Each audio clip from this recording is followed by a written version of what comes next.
Hello everyone, this is Direwolf20 and welcome to episode 40 of Direwolf20's Let's Play. As you can see, I'm hanging out in the Nether trying to get my Sinister hybrid going.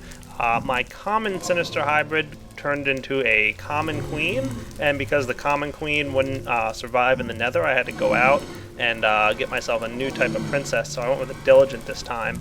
Hoping that it has a little bit of a shorter lifespan. So I've got a Diligent Sinister hybrid going here, hoping to get a purebred Sinister. Also, the Diligent is a recessive gene, and the Common is a dominant. So I'm hoping that the Diligent Sinister hybrid gives me a better chance of dealing with a Sinister Queen. But I'm not going to really focus too much on that this episode. I have a lot to do. I want to do a lot of different builds before I go ahead and upload my episode 40 world. So let's get started by getting out of the Nether and get prepared for some of the stuff we want to build in the overworld. I'll meet you guys back there. One quick change I'm making to my room real fast. I'm going to go ahead and set up a new provider pipe with leave one item per stack set up. I'm going to place down a brand new alchemical chest. Those of you who were paying attention last episode noticed that this chest is awfully full of rubber and scrap, and I'm not going to have room for all these coolant cells. I'm just going to move everything real quick, and I'll be back in a moment once I'm done with that. Another quick upgrade I'm making here is I'm teaching my auto crafting system about advanced circuits. I already taught it about regular circuits, so this is how we make an advanced circuit. Now that my auto system makes that thing pretty smoothly, I can get started. Now there's probably going to be a few things I might have to come back for, but for now I'm just going to run down to my nice underground room here. As a lot of you guys guessed, once I finished making this thing, this will be a nuclear reactor room. Couple comments on the videos. Don't worry, I've got everything under control, I think. I hope I've got everything ready here. I'm going to go ahead and find a nice spot to place this reactor. I'm thinking somewhere right around here might be a good spot. Like, that looks pretty solid to me, right? Maybe here. That should be good. Now what I'm going to want to do is pretty much have a, that'll be my reactor chamber. Let's simulate that with a smooth stone brick. And we'll just kind of go like this with our actual reactors themselves. And that'll be the top for the actual reactor chamber. Now, anyone not familiar with nuclear power in here is about to get a crash course in it. If you're really confused and want to learn a lot of the details of nuclear reactors, you're going to want to go ahead and watch my tutorial video on how nuclear reactors work. But for now, this should pretty much get the basics covered. I'm not going to go through too much explaining because most of you guys have seen this plenty of times in the past. So let's go ahead and get our nuclear reactor chamber ready to go. A reactor chamber, and in order to do this, of course, I'm going to need some item teleport pipes here. So let's go ahead and connect up our frequency 0 system that we typically use. So this is frequency 0, can receive true, and now I can start requesting items. You can see I've already got my reactor ready. So first I need a nuclear reactor, and for that I'm going to need 4 advanced alloys, 2 electronic circuits, and a generator. So that I can get right now. So I can go with generator. I'm going to need 2 of those. I'm going to need 2 advanced circuits, and I'm going to need 4 advanced alloys. All that stuff should start showing up in a moment here. The other thing I'm going to need is what's called a reactor chamber, and these guys are a little bit more complicated. I'm going to need some integrated reactor platings and heat dispersers, and I'm also going to need some more advanced alloys. So I'm going to need 4 of those guys and a machine block. And my integrated reactor plating is just an advanced alloy with copper around it. So I'm going to need a good amount of copper for this system. So let's get requested on the copper. I believe that's down here. There we go. 32 should be a good number to request. And I'm going to go ahead and request for now 8 of these advanced alloys. Request that away. I'm also going to need, I believe, 2 advanced circuits while I'm at it. And I'm also going to need probably 2 machine blocks for now as well. So let's get those rocking and rolling. So probably a lot of items flying around back at my base. Why don't I wait until I have all the components I need and then I'll get crafting. Alright, so as I said, I'm going to need 6 of these integrated reactor platings. I'm going to need 2 integrated heat dispersers, and that's just another reactor plating. So for overall, I'm going to need 8 reactor platings. So let's get crafting on those guys real quick. There we go, 8. And I can swap these guys all around here, and that's going to cover me. You'll notice integrated reactor platings don't stack. No fun. But I'm going to have to go ahead and use the integrated reactor plating, as you can tell, with an advanced circuit, some more copper I'm going to need, and some coolant cells. So I'll go request those and be right back again. And I realize because I have this chest set here to keep one item per stack, I'm not able to request any coolant cells. So I'm probably going to have to do a little bit of work here at my main base, but not a big deal. While I'm here, I can just easily grab a full stack of copper. I'm going to need a lot of this stuff anyway, and get crafting here. As you saw, I'm going to need to do something like this. Here. And then this, and this will get me my integrated heat disperser. And I'm considering going ahead and teaching my crafting table about some of these more advanced items off camera, because I'm probably going to need a good handful of them. It might not be a bad idea. Maybe I'll do that real quick. But while I'm at it, I can go ahead and craft the reactor chambers that I'm going to need. And as you saw, I'm going to need a few more advanced alloys. I think 8 more of them. So yeah, definitely going to need a few more. So let me go ahead and get that rolling, and I'll be back in a few minutes, maybe with an upgraded auto-crafting system for some of these more advanced items I'm going to need for nuclear reactors. Alright guys, another quick upgrade I'm making here is I decided to place an extractor. I'm going with a regular one now, though I may upgrade it to a centrifuge extractor in the future. Did not mean for that to be connected already. I crafted ahead of time a transformer upgrade, but I already connected to a medium voltage current. So I'm going to go ahead and craft a new one there and go ahead and place an extractor on this line. And there we go, isn't it lovely? I'm going to go ahead and use my wrench here to teach this thing that water cells go in and coolant cells come out. Of course, I need a water cell real fast, so I can facilitate that real quick by doing this. One, please. That should come zipping over there, and then zipping back. Perfect. So this way I can automatically craft my coolant cells. I also taught my crafting tables how to use coolant cells, so I'm going to go ahead and place these guys in here. You can see here I taught this thing, no, up here. Yeah, I taught about the integrated reactor plating, right? And now I need to teach it about the integrated heat disperser, and for that I'm going to need one more coolant cell. So let's test that out. Go ahead and click here and say one coolant cell please, and that should grab a water cell at some place and go ahead and do something about it. So let's see, somewhere perhaps something's gonna happen.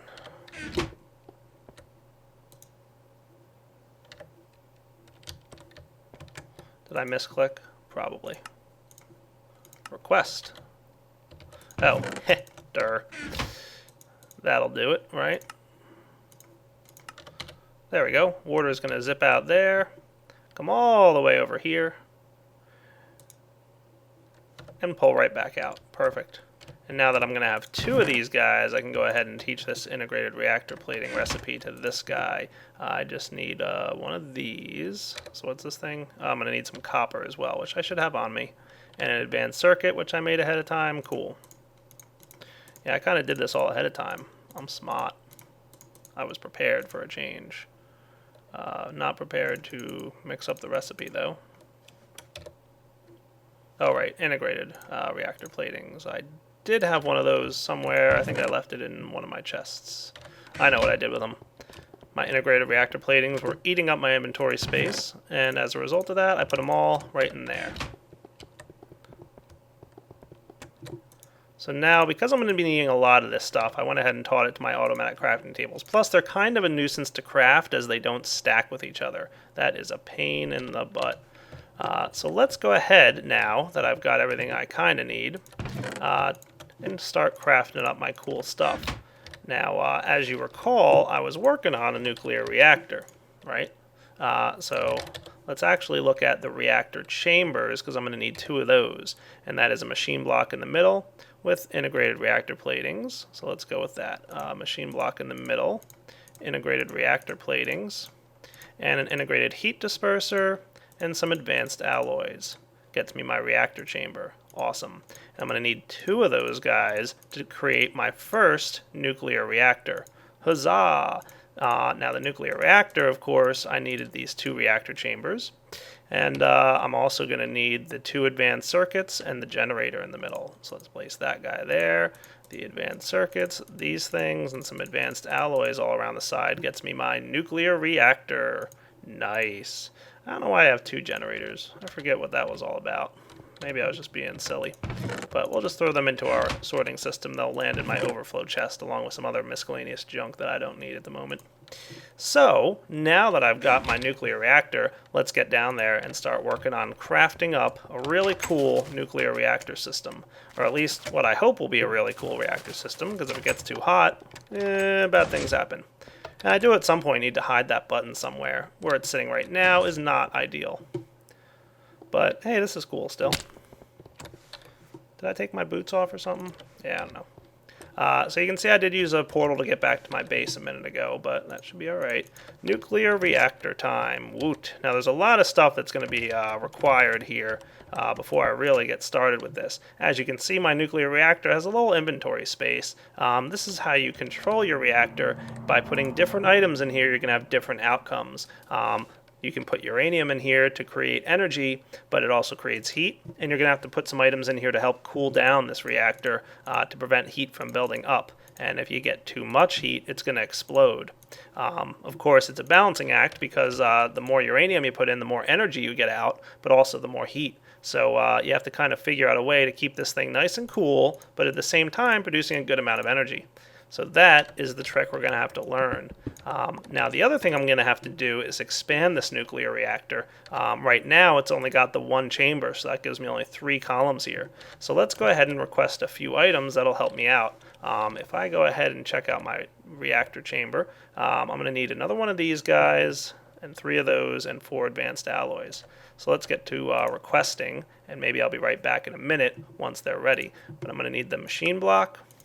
I'm going to need 4 advanced alloys, and I'm going to need 3 of you and 1 of you, and that should not be a problem. Let's see. I'll be back in a minute once all the items spit out. Ooh, I forgot about something. Yes, there is a problem right back at my base. I should probably head back over there and show you guys what that problem is, because I tried to craft something using items that don't stack, and that becomes a problem. That's why we've got these 3 items sitting right here, just being big old nuisances. So one of my integrated reactor platings and my 2 coolant cells, because those items don't stack, they don't work together, do they? So I'm going to have to do something real quick to resolve that. So what I need to craft right quick is a satellite logistics pipe. And what this thing does is basically items that don't stack won't go into an automatic crafting table. However, if you place them inside a chest next to said crafting table, it'll use them to pull the item out and craft the item in particular. And what the satellite logistics pipe does is it gives you a way to handle this solution. So if we place this guy down and open up our satellite logistics pipe, you'll see all it has to know about is what ID it is. So I'm going to give it ID number 1. Why not? And this guy over here, we're going to tell it that it's going to want to send integrated reactor platings and coolant cells, and I'm going to have to get one of those guys right quick. So let's see, where's my requester tool? 1 coolant cell, please. There goes my water cell, becomes a coolant cell. So cool to watch that happen sometimes. So what I'm going to tell that pipe is that whenever you have a request to create an integrated heat disperser, go ahead and send 2 coolant cells and 1 integrated reactor plating to satellite pipe number 1. So let's try that now and see what happens. I'm going to need some more of those anyway, so let's go ahead and request 1 integrated heat disperser. Should send items all over the place trying to craft what I need. Look at that. Everything's all over. And you'll note that it's putting the coolant cells, and it should put the integrated reactor plating in here as well, once it's done getting crafted in that little compressor dealy. There it goes, and then boom, it crafted my integrated heat disperser. So that guy is now working properly, which is nice. And if I go back to my room, there should be another one sitting down there. So just going to run right over here and jump down my neat little system that I like.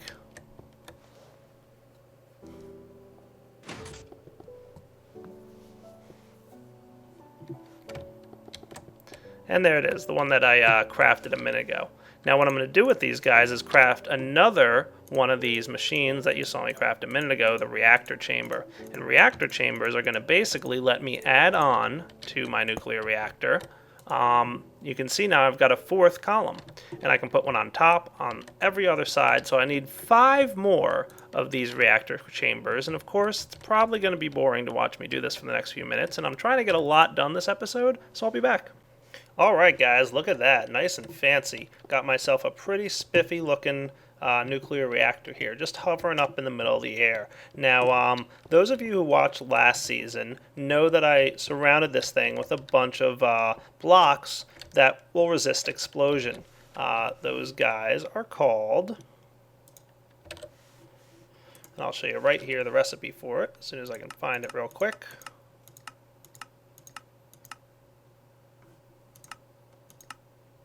There we go, reinforced stone.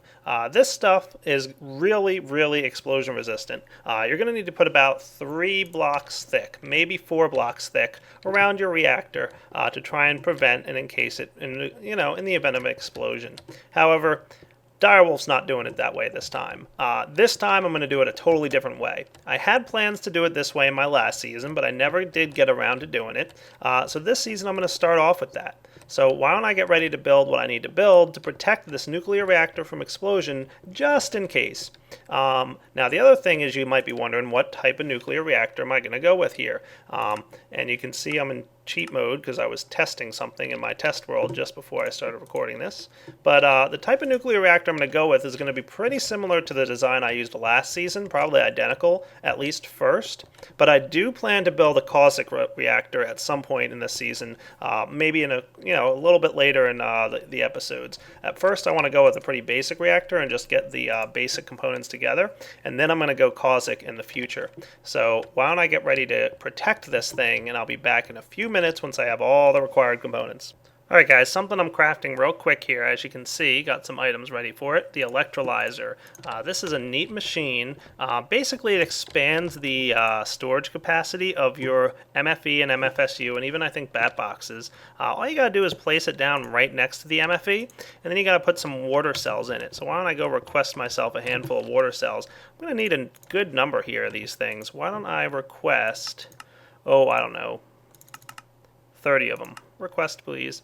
Now I don't think I have a lot of empty cells at the moment, and I also don't think that I taught my automatic crafting system how to make them. So while I'm waiting for all that stuff to cycle through there and do all its stuff, why don't I run over here real quick and teach my system about tin cells, and I'll do that off camera and be back in a moment. There we go. Hopefully I didn't already teach my system this and forget it, but there we go, I'm teaching it again. So empty cells, hopefully, like I said, I didn't make a goofy mistake and already teach it that guy. How am I doing here? Yeah, 31. Nice. Sweet. So I'm gonna just drop these guys right in the electrolyzer like so, and you'll see some energy is going to start flowing out of my MFE. It's going to be recharged by my water things back there, and the electrolyzer is going to slowly charge up these water cells and create what's called an electrolyzed water cell. You can think of them as like a little bit of a battery. And what's going to happen is this thing is only going to charge up the water cells as long as there's power inside this MFE. And it'll store the electrolyzed water cells over here, and if this MFE drops below a certain percentage, it's going to pull the energy out of the electrolyzed water cells and make them back into water cells. But unfortunately, that's not what I'm going to really be using this for at the moment. I'm going to let this thing run for now, but the main purpose behind the electrolyzed water cell is a component with some crafting recipes that I'm about to be doing. So I'm going to wait for some of that stuff to process, and then I'll be right back to start crafting some new machines. Now, unfortunately, what I'm about to craft is going to use quite a bit of diamonds, so I'm thinking I should probably go grab my Klein Star wherever it is.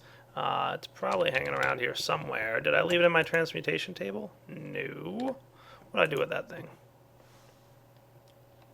Alright, there we go. I left it in my antimatter relay. Alright, Klein Star. Let's go ahead and steal some diamonds. I'm probably going to need to have a good handful of these things. I'm just going to grab about 20 of them out of here. 21, sure, why not? Let's recharge that guy again. I got a lot of energy hanging out here. I'm probably going to want to go ahead and start building something cool soon. But I'm requesting all the items I'm going to need, hopefully be pretty well covered. Let's get to crafting some of them. Now I know I'm going to first off need to craft some frequency transmitters. And frequency transmitters are used mainly for connecting teleporters, but I'm not going to be using teleporters at the moment. So there we go, get 4 of those cool guys. Let's go see how my electrolyzed water cells are making out. Do I have enough at the moment? I've got 4, that should be good to make my very first item. What can I use electrolyzed water cells for? Well, I can use them for the modulated force field system. Now I'm going to go ahead and create my very first item, the generator core. I'm going to need another electrolyzer for this, so why don't I get and make sure I have all the items I need, and I'll be right back. So I went ahead and crafted another electrolyzer, and as you can see, I need to place that on the bottom with a frequency transmitter advanced alloy. One of those guys. Electronic circuits on the sides, and I thought I had a couple of those. There we are. I did have them. Hey, I was ready for a change.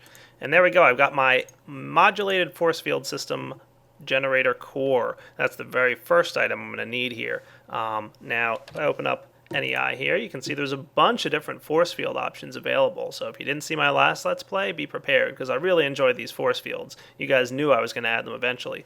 Now, last season, I didn't have this neat little tool, but I did have the deflectors and the directional projector and the area projector, which create all kinds of different force fields all around the place. But Thunderdark really added a really cool new item called the nuclear reactor containment, and this force field is specifically designed to go around nuclear reactors and help contain any potential explosions. Now, as you can see, I'm going to need to craft, I got the items a little bit ahead of time, but I need to take a area projector, which has all these cool things around it. And the area projector, I'm going to need some diamonds, 1 more electrolyzed water cell, and some more electronic circuits. So let's get the circuits going. I'm probably going to need a good handful of those. So let's just build like 6, why not? And then any excess I can throw away in my sorting system. I do have 1 more electrolyzed water cell, so that's nice. And we'll come back here and see how my electronic circuits are doing. So you can see it's a pretty advanced build that I'm going to have to do for all these different components to this nuclear reactor, but it'll be worth it in the end, you'll see. So the area projector was electrolyzed frequency, 2 electronic circuits, and then 5 diamonds. That's the reason I got those 5. Again, kind of prepared for a change.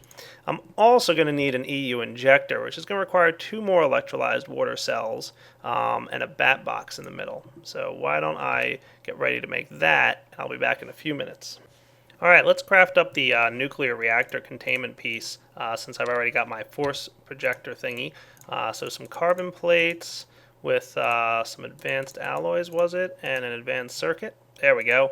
So I've got 2 out of the 4 components that I'm going to need for this little force field system. The next thing I'm going to have to do is craft this EU injector here. That's going to be pretty important. And I'm also going to want to create this reactor connector. And I'll show you guys what this does once we get ready. I'm also going to need a blank card here, which is pretty simple and straightforward, just an electronic circuit surrounded by paper. And don't worry, I'll be explaining what all this stuff does once I get downstairs and I'm ready to go. But for now, off camera real quick, I'm going to go ahead and craft this reactor connector here. I'm just going to need 2 more advanced alloys real fast. And I'll get the rest of the stuff together. Maybe I should craft on camera though. I'm going to need 3 refined iron, please. I've got a few, but yeah, it'll just replace in a moment. So if I take my refined iron like so, I get this high voltage cable. I don't really recall if I've crafted this yet this season. I think I did for my EU connector. But I'm going to need some rubber here because I need to upgrade this to the full-blown 4x advanced. So why don't we get 2 of these guys. 2 of these become 2 of these. And then we can put our rubber back away. And I might have even had some high voltage cable here. I did, but that's alright. So what was that recipe again? As I was babbling on. I'm going to need some redstone and another frequency transmitter. Good, I have some of that. And I believe I have a couple pieces of redstone in my bag here. Alright, do I have everything I need now? Yeah, frequency transmitter in the middle with redstone on the sides. 4x insulated cable there, and my advanced alloys. I thought I requested some more of those. I did. They're just sitting on the floor. So let's try that once more. There we go. So again, a pretty complicated build, but I'm going to like the looks of this appearance a lot better than I'm going to like having to build that giant room. You guys will see it looks really awesome, by the way. Alright, and I just got a little bit more of this electrolyzed water, so that's cool. Go ahead and put my bat box here, and as you can see, the EU injector requires some uninsulated copper cable, some refined iron, and my electrolyzed water cells. So that shouldn't be a problem. I did get this stuff ahead of time. I'm starting to get better about making sure I have crafting components ahead of time, but I don't want to jinx myself, because you know me, I'm about to forget something, I'm sure. So how about I clean up my inventory, and there's probably going to be one or two more things I need to get here, so I'm going to be prepared for my next segment where I'm going to get ready to hook all this cool stuff up, and I'll be right back. Alright, let's see if I've got everything ready here. Now I'm going to need to be creating a lot of those Lapitron crystals pretty soon, because I need some MFSUs to store this power in. So what I did is I went ahead and got myself a couple more automatic crafting tables, and I'm ready to do this real fast. All I need to do first is teach this thing about energy crystals, which are crafted like so, but there's something you should know about energy crystals: they do not stack. Dun dun dun. So I'm going to have to do something similar to what I did down here, but check this out. This is what's awesome about this logistics system. First I'm going to import my redstone and diamond here, and then what I'm going to do is just break this pipe, surprisingly, and place down my automatic crafting table right here. How cool is that? And then what I'm going to do with that guy is first request with my remote orderer, or maybe I'll just craft it manually real fast. I did get the components to do it ahead of time. My energy crystal. And then I place this guy in here with lapis along the sides and electronic circuits on top and bottom, and that gets me the Lapitron crystal, right? But what I'm going to have to do here is import this thing, and real quick I'm going to have to go ahead probably after all and remote order one energy crystal. I'm going to need that to teach the system how to change things up. So let's see, it should grab a diamond and some redstone there. Pull that out. And there we go. Now I just open this guy up with my wrench here. And say not an energy crystal there, an energy crystal there. And that's going to go to satellite pipe number 1. So what we should see happen now, I'm going to go ahead and place just one energy crystal in here. And my remote orderer, I'm going to ask for 6 Lapitrons. Let's see what happens. Missing 6 redstone. Oh my goodness, I need more redstone. You're kidding me. Let's go over here real fast. What did I do with my Klein star? Can't believe I'm running low on redstone of all things. I do use it a lot, I guess, huh? Let's target it here and get, I don't know, 1, 2, 3, 4 stacks ought to be good. I can always go and, you know, get more later. But for now, that should be good. Run down here and try that again. Lapitron crystals, I'm going to need 6 of you, please. And what we should see happening is all the energy crystals are going to hang out in the chest here, and all these cool items are going to filter their way straight into the crafting table to get crafted. We should start seeing some electronic circuits show up soon, once all the components for those start whizzing all over our system. How nice is that to see, huh? But like I said, energy crystals will go into this chest, and then out comes the Lapitron, right? Pretty cool. And that again is because energy crystals won't stack. Cool.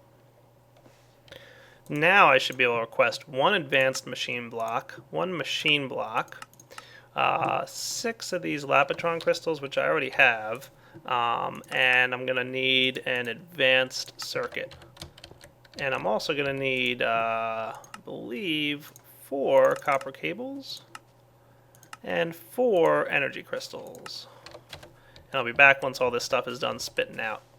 So crafting an MFE using the 4 energy crystals I just got, and then I combine the advanced machine with the MFE and the advanced circuit, and we put the 6 Lapos in there. Gets me my first MFSU. Probably going to craft a few more of those off camera at some point, but for now that should suffice. And then I've got my glass fiber cables. I should have everything I need to start hooking up this neat little machine, but maybe I want to wait until I make one more request. One more Lapitron crystal, please. Now the one thing I'm going to have to do is charge up this Lapitron crystal ahead of time. Lapitron crystals store 1 million energy units, so lots of energy gets stored in this thing. I'm going to charge it up in my MFSU, because I'm going to be using a force field generator here, and I want to be able to turn this thing on and off and use it a little bit before I start generating energy using my nuclear reactor. So what I'm probably going to need to do here, of course, is, just probably, I don't know, store some energy in this thing and charge up my force field generator. I'm going to go with that's enough. Sure, why not? I don't need a full million EU there. I just need a little bit to help kickstart. So let's head back over to our nuclear reactor room and run and hide from all the skeletons and creepers hanging around my base. I'm not going to worry too much about those guys. Hopefully I don't have anything bad going on downstairs. I think I turned off some lights down here. I gotta spend a little time making this place look nice, I think. But let's check out how we can use this cool little toy. First off, I'm gonna grab my MFSU. I'm gonna grab all this stuff and have it ready down here to roll. So let's see what we can do to get this guy working. First off, I'm going to need to store, of course, the energy that I'm creating with this neat little machine here somewhere. And for now, I'm thinking, I don't even know exactly where I want to put it, but maybe like right along this wall for the moment. I'm going to go ahead and place this guy just like so, and I'll place the Lapitron crystal on the bottom, start draining the energy out of it and into the MFSU. Connected to that MFSU, I'm going to place down some glass fiber cables, and I'm going to place down the first item here is your EU injector. This component is needed to put energy units into your force field generator core, which is right here. The core must go on top of the EU injector, and these two blocks combined make up your force field generator core. Now if you open this thing up, you can see that there's some force power storage in here. A transmit range, any linked projectors, and a frequency card slot, and I'll explain what this does in a moment. But basically what happens is we need to apply a redstone signal. So why don't I get myself some levers? I'm probably going to need a handful of these guys for the time being. All I got to do is apply a redstone signal to, I think it's this thingy right here, right? And look at that, all the graphics changed, and I did not want to put that there. I wanted to open up the interface. And you can see we're getting some force power storage. That's coming out of my MFSU. So the energy is draining out of here and into here. And it's about a 10-to-1 ratio. So you get 10 force power storage for every 1 MFSU EU level. So pretty much what you're talking about here is 1 million EU will fully charge this guy up to 10 million force power storage. And a force field requires energy to keep running at all times, so that's not too big of a deal. Transmit range is only 8 on this guy. I hope I'm close enough. Yeah, I might need to move this thing, which would not be cool, but we'll deal with that in a minute if we have to. I didn't want him to be too close. Now, that's all well and good. The next thing we need to get prepared with is this blank card that I crafted. The way you link a generator core to a force field component is using a frequency card. Simply place a blank card inside the slot and you'll see it changed colors. Now the frequency of this generator core is imprinted on this frequency card. So what we've got now is a card that knows where the generator core is, and you can link up multiple force fields to multiple generator cores, which is pretty neat. The next piece of work that I need to do here is called the MFFS, Nuclear Reactor Containment. This is the guy that's actually going to generate the force field, and what Thunderdark did is he made it so that it's connectable right up to the force field, the nuclear reactor itself. So where do I want to place this guy? I can really put him wherever. Not entirely sure how I want to set him up just yet. Let me think about it for a minute. Where do I want this cool thing to be? Alright, I think I want to place him right here for now. I can always move him later. So if I shift click this thing, you can see it goes right on top of that block. How cool is that? It'll just append right to my nuclear reactor. Perfect. And if I place my frequency card in there, we'll detect that it automatically linked up with its nearby generator. So link to generator is true, link to reactor is true. And if I apply a redstone signal here, oh, look at that. I've got this neat little force field area that gets built directly around it. It's automatically the perfect size to encapsulate my nuclear reactor. It's just perfect. It's just the right size, and basically it's going to protect this thing from blowing up. Now you might be saying to yourself, Direwolf, you need some water in there. That thing is going to need to be cooled. That's right, nuclear reactors require water all around the center block. So that nuclear reactor right in the middle there should be water or reactor chambers on every block around it. So I've got these 6 reactor chambers around, so I need to get some water in there. But if you looked on this interface here, you'll see that there's a reactor water cooling setting. And if I change that with the click of the button to true and activate the force field, boom, automatically creates water in there for me to cool the reactor. Now you might note that this requires more force power, I think.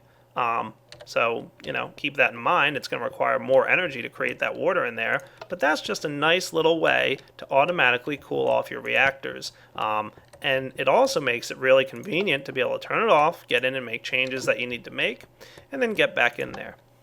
The next problem that you might have noticed is that I need a way to turn on and off this reactor, and I also need a way to run some power into it. So I can't very well just hook up power down here and then turn this thing on. I don't think it's going to work too well. And then if I've got that power module sitting down there, well, who knows what'll happen, right? So in order to handle that, that's the main reason that I crafted these things, the reactor connectors. The other issue is, I can't very well just put a lever on this thing and activate the force field. That wouldn't be cool. It knocked my lever off. How not cool was that?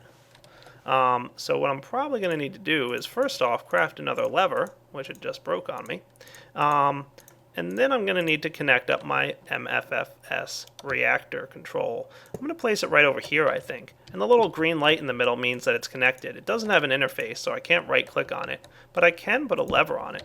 And now if I turn on my force field, I have a lever that's adjacent to the outside, and I can turn on and off my reactor. And of course, this will react with a redstone signal, and I'm probably going to wind up using a redstone signal rather than a reactor going forward. So that is what that guy's all about.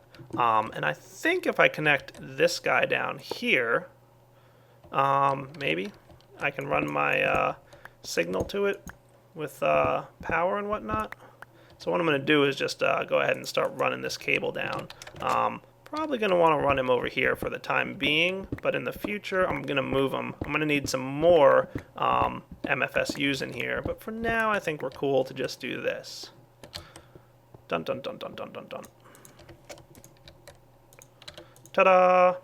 MFSU hooked up, ready to roll. I'm going to turn off my EU injector core here for the time being because I don't want any energy coming out of here, out of my MFSU. What I'm going to do in the time being is clean up this floor and be right back for the next part of this build. So the next thing I got to do is get me some uranium ore. You can see I was mining that for a while back in the day, and my other quarries have been picking up some as well. I'm also going to need some empty cells here. Now the way uranium ore works is, first off, we're going to have to compress it.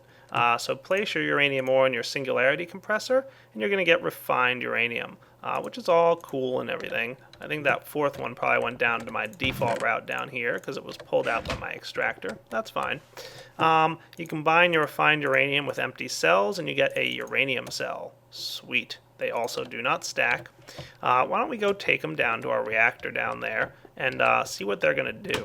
Now remember, I said uranium cells are what produce the power in the nuclear reactor. So these guys are what's going to generate power. And they're going to generate a good amount of power, each individual cell. But the cool thing about nuclear reactors is if you place uranium next to each other in the nuclear reactor, it's going to produce more energy as a result of these things interacting with one another. So if they're adjacent, directly next to each other, they'll produce more energy. So let's take a look at how we're going to lay this out. But before I do that, I just want to test to make sure that everything's working properly. So let's see. If I go ahead and open up my bag here, I'm going to grab my EU reader. And I want to place just one uranium cell inside this thing. And disable the redstone signal. And we should see the uranium cell taking damage, which means it's running. And I'm getting 10 energy units per tick. which is perfect. It means everything's running, and I'm creating that stuff. Now, the cool thing about this little add-on is you can also see the reactor heat shown right here in the force field containment area. All I gotta do is turn off my reactor. It's gonna stop producing energy, 0 energy units per tick, and it'll start cooling off. The reactor heat dropped down to 0. So that's good. Now that reactor heat would have continued to build had I left the thing running. Now if I place 2 uranium cells in this machine, what do you think is going to happen? Let's try turning it on real quick. Boom. And check our energy. 20 energy units per tick. Precisely what you would have expected, right? Good. We're also building up more heat. You can see it continuing to rise. If I place these 2 uranium cells next to each other, let's check this out. 40 energy units per tick. So the same number of uranium cells, but because they're next to each other, we doubled the output. And we also doubled the heat. Look at that thing steadily rising. Now, if that reactor heat ever gets up to the 10,000-ish mark, this thing's going to blow, and it's going to be pretty painful. But by turning it off, it's no longer producing energy, and the heat is automatically cooling down. And of course, having water around it is also going to help. It's going to cool off much faster. So the water around there is helping to cool the reactor down. Perfect. Now if I go ahead and place in 2 more uranium cells, look at this. Turn this guy on and let's check it out. What would you expect? 120 energy units per tick. That's because each one of these is touching 2 others, so it's tripling the efficiency. So 30, 30, 30, and 30. But look at all the heat we're building up. Whoa, that's already pretty high. Let's turn this thing off before we start to have a nuclear meltdown. Would not be cool. And we can cool it off a little bit faster by putting some water around it. Nice. So now we've discovered what happens when we put reactor components inside of the reactor. So that's uranium cells. And the water on the outside helps to keep it cool. Now we need to worry about keeping it cool on the inside to help protect against any big bad problems. And in order to do that, I'm going to go ahead and start crafting up some more items. So guys, what I'm doing right now is requesting some of the items I'm going to need for this. I can go ahead and turn off my force field, don't need it there anymore. And because the redstone signal is still being applied from this lever, the uranium is not being used up and we're not building up any heat. So it's nice and safe right now. I did go ahead and request some items. I'm waiting for them to filter through. Maybe we'll be back in a minute once they do show up. There we go, got some coolant cells, integrated heat dispersers, more stuff showing up, but I'm going to go ahead and start placing these in here. Now what the coolant cells do is they absorb the heat out of the system. So this machine will be producing all this heat, but the coolant cells will start absorbing that heat instead of letting it affect the outer hull of the reactor. And this reactor heat here level is the actual heat of the reactor hull itself. So what happens is the hull starts overheating, and if the hull gets too hot is when it explodes. But these coolant cells on the inside here, we don't have to worry too much about them. They'll absorb heat and that's their job, and then they'll cool off after a little while. So the basic gist is using coolant cells helps to reduce the heat of the reactor. Pretty simple, straightforward, basic, nothing too complicated. Why don't I go ahead and request some more of these things. I'm going to need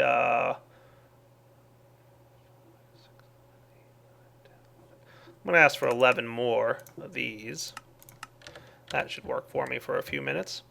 So don't mind me. I'm actually copying a reactor design off of the Industrial Craft forums because that's the way I like to do my reactors. I'm not super great at reactor designs. There's this neat little Java app out there and you can really play around with a lot of different things. But there's a lot of very smart people over at the Industrial Craft forums that have already created a bunch of neat reactor designs. So that's what I wind up just using in the end. No real reason to do anything else. So I'm going to also need about 7, 8, 9, 10, 11, 12, 13 more of these nifty little things. So let's go ahead and request them. I was just requesting them a few at a time here. And pretty much I'm just using coolant cells for the rest of the design. So what'll happen here is, and I haven't explained the integrated heat dispersers yet either, but what these guys do is integrated heat dispersers will disperse heat between the reactor hull and all 4 blocks around it. So, this guy is going to take heat automatically out of the hull and dispense it to this guy, this guy, this guy, and this guy.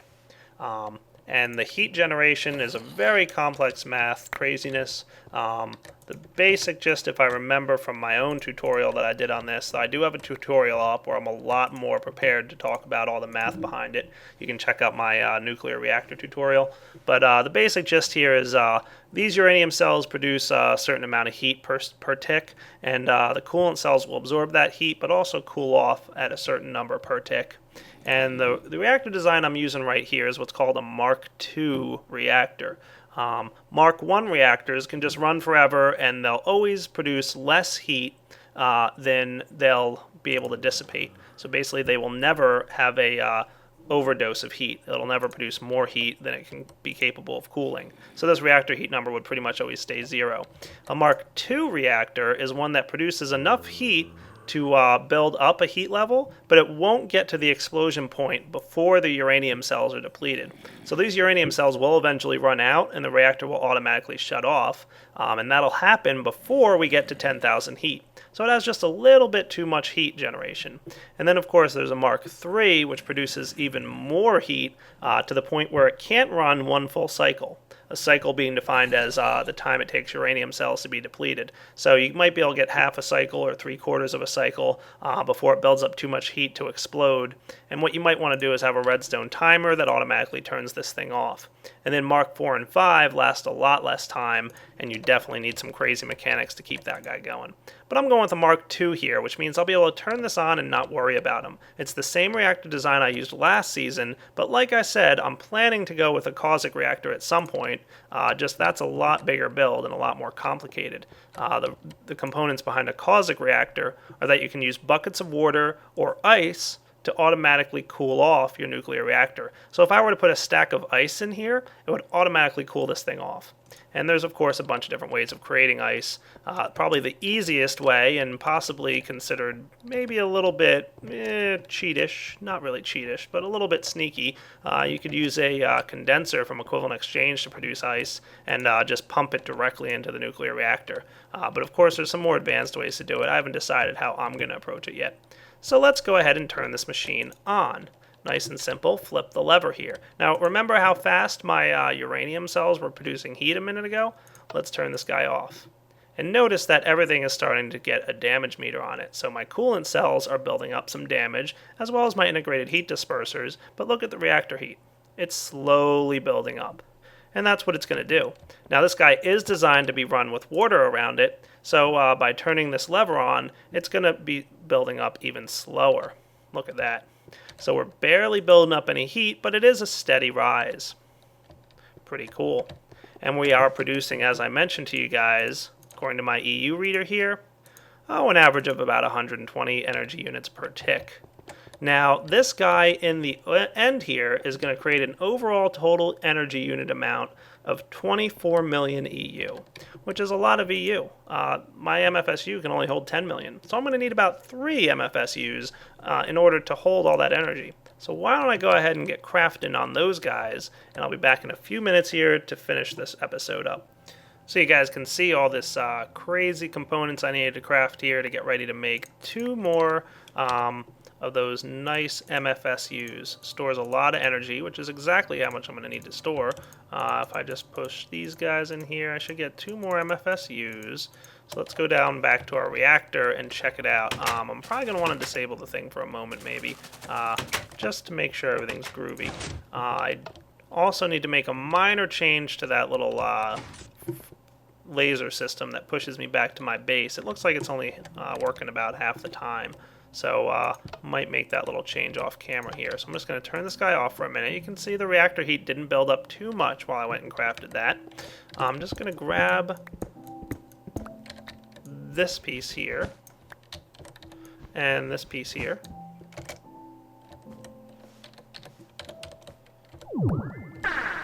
See how convenient that little guy is?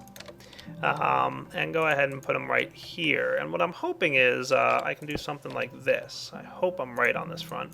I should be able to just connect these guys nice in a row like that. And I'm going to need to reorient this. So let's get our wrench. Where is it at? Wrench.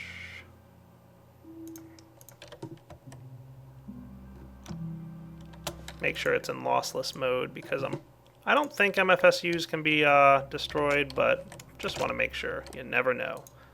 And for 10 diamonds worth of stuff, that's not something I want to test. Alright, so let's try and turn this guy back on, and if everything's working properly, what we should see happen is energy temporarily going in here, temporarily going through this MFSU, and all landing on this side, which is perfect. The last step, of course, is to turn our MFFS generator core back on to allow energy to flow in from this MFSU. And then, of course, cover up the floors, because we like things to look purty. Or as purty as Direwolf can make it, of course. Nice. So what should happen is this MFSU will put as much energy as it can into this MFSU, which currently has energy flowing through it, but since it's such a small amount, it's only going to sit there at 0. And then this guy is going to continue to fill up as well. And once all three are full, well, I haven't done anything about that yet, but this guy should only produce 24 million EU, and this can hold 30 million, so the 3 MFSUs should be good.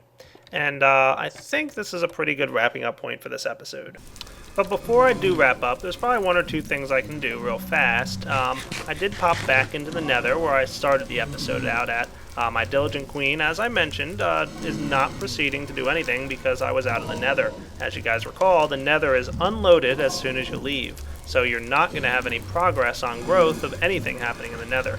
My blaze farm is still going great in there. Look at all those blazes. I do have a lot of blaze rods back home, so I'm not going to mess with them. In between this episode and last, I built a little cage over here for this nice cool looking slime that happened to wander by my house. He literally was just like bouncing around outside my house. I came out my door and said, "Whoa, look at that giant huge guy."